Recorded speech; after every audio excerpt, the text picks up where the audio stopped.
जय हिंद दोस्तों। Dictation start होगी 5 सेकंड बाद। स्पीड 80 शब्द प्रति मिनट। Ready start.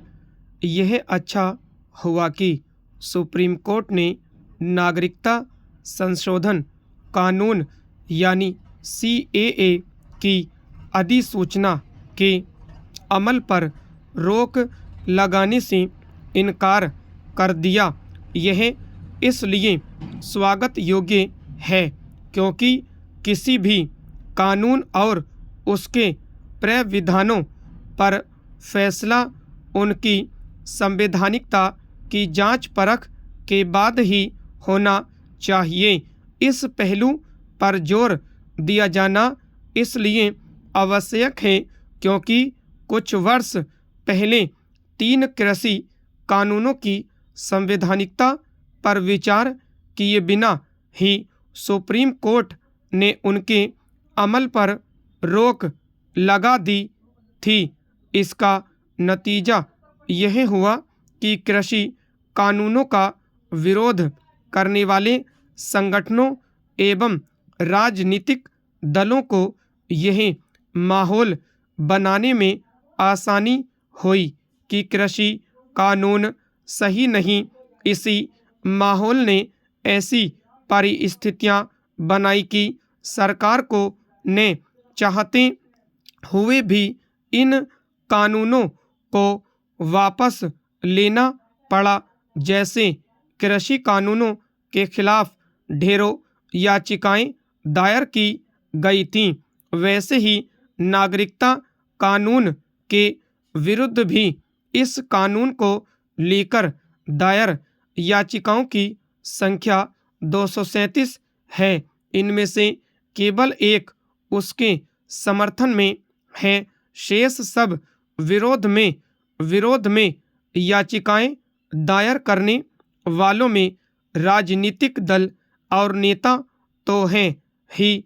हर छोटे बड़े सरकारी फैसले पर सुप्रीम कोर्ट का दरवाज़ा खटखटाने वालों का वह समूह भी है जिसने जनहित याचिकाओं को एक उद्योग में तब्दील कर दिया है। पैराचेंज। नागरिकता संशोधन कानून के विरोध में खड़े लोगों की दलील यह है कि आखिर इसे लोकसभा चुनावों के पहले क्यों लागू किया जा रहा है। क्या चुनाव के पहले किसी कानून को लागू करना निषेध है। प्रश्न यह भी है कि 4 वर्ष पहले जब कहीं कोई चुनाव नहीं थे तब विपक्षी दलों ने नागरिकता संशोधन कानून के खिलाफ आसमान सिर पर क्यों उठा लिया था। उन्होंने इस कानून के खिलाफ न केवल लोगों को गुमराह किया बल्कि उन्हें सड़कों पर उतरने के लिए भी उकसाया। इस कानून के खिलाफ देश भर में केवल विरोध प्रदर्शन ही नहीं हुए बल्कि उस दौरान बड़े पैमाने पर आगजनी और तोड़फोड़ भी की गई। दिल्ली में तो शाहीन बाग इलाके में एक व्यस्त सड़क को घेरकर और आवाजाही ठप कर महीनों तक धरना दिया गया।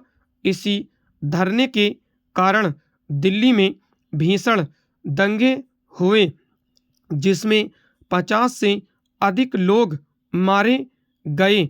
इस पर हैरानी नहीं कि शाहीन बाग धरने को खाद पानी देने वाले ही नागरिकता संशोधन कानून के खिलाफ सुप्रीम कोर्ट पहुँचे हैं।